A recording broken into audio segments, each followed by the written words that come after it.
bantu b'Imana nkuko bisanzwe rero twama tuvuga amajambo ya Julius Marema tukavuga amajambo menshi kuvirikana Perezida Ruto ivyo agenda avuga uno munsi reka tugaruki kwa Perezida Yoweri Kaguta Museveni nawe aho yagarutse ku by'urupfu rwa Gaddafi ibyo OTAN yabakoreye mu kubabuza kujya gutabara ngo vyagenze gute rero narababwiye nta yindi link nimwe mukwiye kujya ko ngo mugire subscribe kiretse imwe yanditse kwa Kim Productions izo muzobona muri group ya WhatsApp canke he sigwanje oya naho mwokumva ijwi ryanje bivuze ngo YouTube channel ngo ni gwanje habe namba gwanje ni muri kubonera ku video niyo mukwiye gukwera ko subscribe na share na comment zanyu nkuko bisanzwe ubwo muri abantu bakuru muravyumva reka dukomeze nakaganiro rero twumve amajambo ya Yoweri Museveni uyo mutama ndetse muri kubona nawe ubwiwe yahoze ari inshuti y'abanyamerika ari mu bantu mbere bahemukiye Gaddafi kugira ngo Gaddafi yicwe uyu mugabo nawe begezemo uruhara nawe bitagomba kugaruka ko ari mu bantu ndetse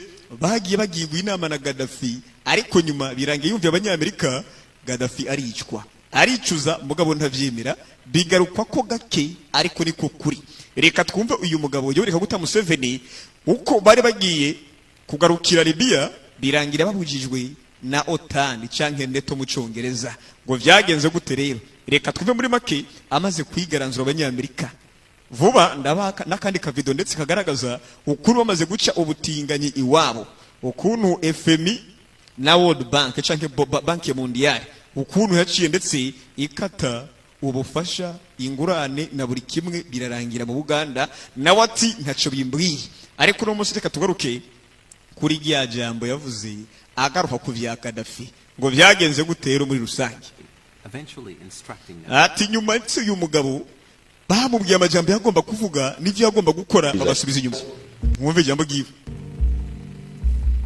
sometimes we would agree with him sometimes we would not agree ati Gaddafi burya rimwe twarumvikana ikindi gihe nitwumvikana urumva rimwe twarumvikana ku byumviro byiwe ahandi nitwumvikane kandi je mu bantu nibisanzwe.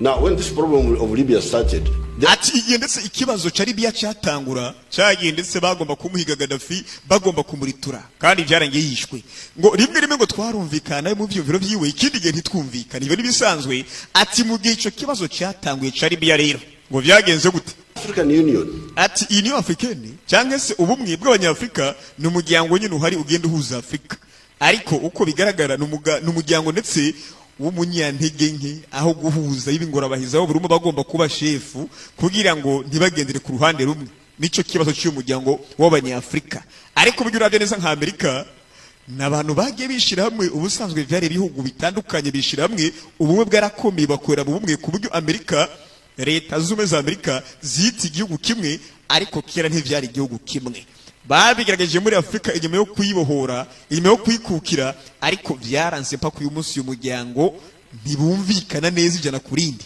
with our chairman who is ati bose uko bigaragara uyu muryango umwe bwa Afrika dufise uwuhagarariye chairman wacu uwuhagarariye nawe akaba ari hano ndi kuvuga amajambo yarahari this gentleman ati uyu mushinga ne mubona hano niwe yari ndetse umukuru w'umuryango umwe bwa Afrika twari kumwe muri ico kibazo cya Libya yarahari bajya kwica Gaddafi they formed a committee bakoze komite of a few of us I think we were 6 ati burya yari komite yabake muri twebwe nibira ko twari batandatu twagomba gukurikirana ikibazo cya Libya imbere yuko ndetse Gaddafi yicwa I was one of them nari umwe muri iyo komite umwe muri bo the whole of the African Union ati ndetse uyu muryango w'ubumwe bwa Afrika twese cyarimwe gave that committee a mandate baduhaye ndetse banda cyangwa itegeko to look for a solution for the Libyan baduha uburenganzira bwo gushakira ikibazo Libya naho gushakira inyishu Libya mwihangane now on one occasion maze igihe kimwe I didn't go that time sinagiye muri ico gihe ndetse gutabara nkuko babidusavye ngo dushakire inyishu ikibazo cya Libya excellencies aba banyakubaha hano this one here uyu munyakubahwa umwe hano Jacob Zuma and the others n'abandi not there but my minister was among them sinari muri bo ariko ndetse muri ico gihe nari mfise umushikiranganje wanje they entered a plane in workshop ati bose binjira mu ndege icarimwe in his place mu cimbo ciwe bagomba kujiwe. They were going to Libya. Bariko baja muri Libya. Bagiye gushakira ndetse bagiye gushakira inyishu ikibazo ca Libya ngo bakirangize. To mediate. Kugira ngo nese baje hagati. And they were told by NATO. Maze babwibwa na OTAN. Canke NATO mu Cyongereza, OTAN mu Gifaransa. OTAN yibabwira iti to go back. Subira inyuma. Mutaja muri Libya. Subirayo. Yes. Yego nuko batubwirega. Said you go back. Bavuze ngo mutahe mu rugo mureke kuvyitamwe ibya Gaddafi nibaraba. Yes, he's here. Yari hano, sindi kubeshere uyu mugabo ari hano, yari ahari. If I'm telling lies, nimba ndi kubesha rero. Nimba mbira ko ndi kubesha ari hano. Mumwibarize turi ku muri inama batubwiye ngo subira inyuma nta mpamvu zo gushakira umuti ikibazo ca Libya. Ntaye batumye subira inyuma. I'm not the one who invited him. Kandi sije nabatumiye murabizi. Who invited him? Hano murajina mutumiye umugabo. African presidents. Aba perezida ba Afrika, abakuru b'ibihugu ba Afrika. Mu bihugu byabo. On an African mission. Ndetse mu mahanga y'abanyafrika nyene. Over African soil. Ndetse ku butaka bwa Afrika. Aba perezida ba Afrika ku butaka bwa Afrika. We are ordered by NATO to go back. Dutegegwa na OTAN gusubira inyuma. Ibaze ku butaka bwacu bwa Afrika, tugiye gutabara muri Afrika, muri Libya nyene ku butaka bwacu mu bantu bacu, ariko OTAN itabarizwa muri Afrika. Itubwira ngo subira inyuma taha, ntimwivange muri ico kibazo ciki, ntimwivange muri ico kibazo cya Libya. Munyumvire namwe. That NATO has not allowed them to land. Ariko OTAN ntiyigeze ibemera ngo indege imanuke ilandinge muri Libya ngo tuje gutabara canke gushakira umuti ikibazo ca Libya. Baratwankiye batubwira ngo subira inyuma. Now we call this in Swahili mu Giswahili tuvyita dharau. Tuvyita gasuzuguro. Ati we call this in Swahili dharau. Ibi tuvita mu Giswahili gasuzuguro. Iyo ni Museveni nta mikino ngo tuvyita gasuzuguro mu Giswahili.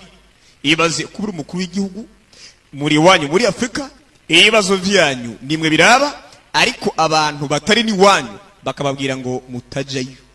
Subira inyuma kandi mugasubirayo. Contempt. Agasuzuguro pe baduciye amazi. Contempt. Baraduciye amazi pe. So now you can weigh yourselves now. Kandi ubu rero mwishire ku gipimo, mwishire ku munzane, mwumva uko bungana uko muremera nk'abanyafrika, mumenye uburemere muremera uko bungana.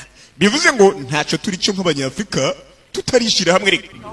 Your presidents were abakuru b'igihugu mwebwe siko ordered by NATO. Siko mugaca mutegekwa no OTAN. Not one. If it was only Museveni, maybe you could say. Kandi ugasanga mutegetswe muri abakuru b'ibihugu batandatu. Byibuze ari umwe twovyumva, ariko batandatu mu butaka bwa Afrika muyoboye mukabigwa na OTAN ngo subira inyuma. Ubwo urumva ni dharau n'agasuzuguro nyene. Ubwo biragaragara ari umwe byo kumvikana, ariko batandatu muri indege mwese mwipanze muri mu kirere ngo subira inyuma. Mugahita musubira inyuma. Koko n'agasuzuguro. 6 excellencies. Banyakubaha batandatu. Munyumvire namwe batandatu. African excellencies were ordered go back. Abakuru b'ibihugu ba Afrika tukabwiba ngo subira inyuma.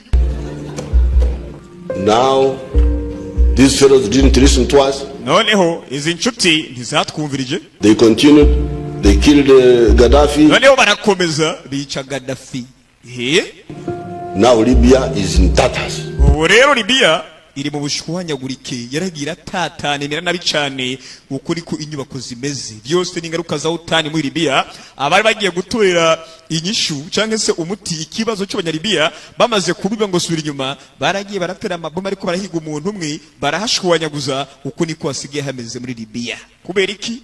Wa munyamerika n'umufaransa OTAN yabo yarakoze amabara. Up to today. Inyuma y'uyu munsi rero. And the problem did not only end in Libya. Kandi ushobora gusanga batarangirije muri Libya honyine. It went into Mali. Bagiye muri Mali naho. It has gone now into Chad. Wero bimukiye muri Chad naho. The whole area is in Bivuze ngo akaere kose is in flames. Kari mu mbeya z'imiriro. Iba byanakomeye. Egypt. Yes. yego muri Egiputa naho bariko bajayo. So now you see Rero murabona where you are. aho muri uko hameze. You are weak. Rero murabanyantege Because of your weakness, you are colonized. kubera intege nke zanyu muri ko murakolonizwa kubera intege nke zanyu nk'abakuru b'ibihugu ba Afrika. Fortunately, we survived. Ariko kubw'ineza twararokotse ntibaturituye. Barabazi ko rabicanyi kubw'ineza burya twarokotse. Uyu mugabo aravuga nk'umukomediye mugabo akakurasingingo akakongera yindi ari mu gwenya ariko aratwenza nk'umuntu w'umukomediye nyene ariko kumva ari kukubita ingingo zimwe zisobanutse. And by a combination of factors, we got our freedom again. Ariko tumaze gushira hamwe ibintu bimwe n'ibindi twongeye kandi twisubiza ukwibora canke se ukwikukira kwacu. But we did not use our freedom Ariko nidukoresha ndetse ubwigenge bwacu to make ourselves stronger. kugira ngo twikomeze biciye muri ubwo bwigenge twisubije. We remained where we were. Ariko twakomeje kuguma aho turi. This demonstrates the extent Ati ndetse ibi bigaragaza buryo cyangwa ubundi ukuntu ububasha bugabuye muri Afrika. Nk'uko bisanzwe rero baramurituye uyu mugabo murabizi namwe. until a few years ago. Ati mu myaka mike ishize gusa There had been widespread speculations ati burya hakomeje kuboneka amajambo yagiye avugwa n'ibyo bakeka surrounding the circumstances of Gaddafi's assassination, agaragaza ndetse ukuntu Gaddafi bamurituye shrouding the event in mystery. ariko bigakomeza kuba nk'amayobera. While many initially believed that his demise was solely aimed at eliminating a dictator, Ati naho bamwe bakomeje kubera yuko ugupfa kwa Gaddafi kwagaragaje ko ndetse hagiye kurangira intwaro y'igitugu, subsequent revelations hinted at a different narrative. ariko burya benshi bagiye bagaragaza yuko ipfa cyangwa se icyo y'uyu mugabo bakabivuga ugutandukanye. These Mvugo z'abantu. revelations suggest that the superpowers of the world might have had Abandi bagaragaza ko abanyabubasha b'isi yo hanze motives, bari bafise izindi ntego mu yica rya Gaddafi dako mu yicwa giwe, driven by their relentless pursuit to exert influence yuko ndetse bamwishe bagambiriye mu buryo bashaka ndetse kuyobora Afrika aribyo bagomba over African nations. bayoboye n'amahanga y'abanyafrika, kuko uyu mugabo bari maze kubona ko azobabera ibamba nk'uko bisanzwe. School of thought believes that Gaddafi's assassination Hari abantu bizera yuko ndetse kugira ngo Gaddafi yicwe have been a direct consequence of his bold pan-Africanist ideology. bishoboka ko bavuga yuko ndetse benshi mu bantu babikurikirana yuko Gaddafi yishwe kubera ikintu kimwe haranira umwuka w'abapanafricaniste nyine panafricanisme, ugukunda Afrika no kwishira hamwe. Cyo cyatumye ndetse uyu mugabo bamwica kuko babonye ko agiye kunga Afrika, noneho abazungu tubikure burundu, agiye gushira hamwe Afrika, kandi Afrika igiye hamwe Uburayi na Amerika birakena. Ubwo bavuga bati uyu mugabo nakomeza iyi mwemu y'igipanaafricaniste bizorangira tubuze buri kimwe, bangomba kuba muri tura. Advocated for the establishment of an independent gold-backed currency. Kandi bakaba baravuze yuko ndetse bamwishe kuba yarafise umugambi wo gukora amafaranga cyangwa se ifaranga rimwe rizohuza Afrika, iryo faranga kandi rikaba rishingiye kuri zahabu.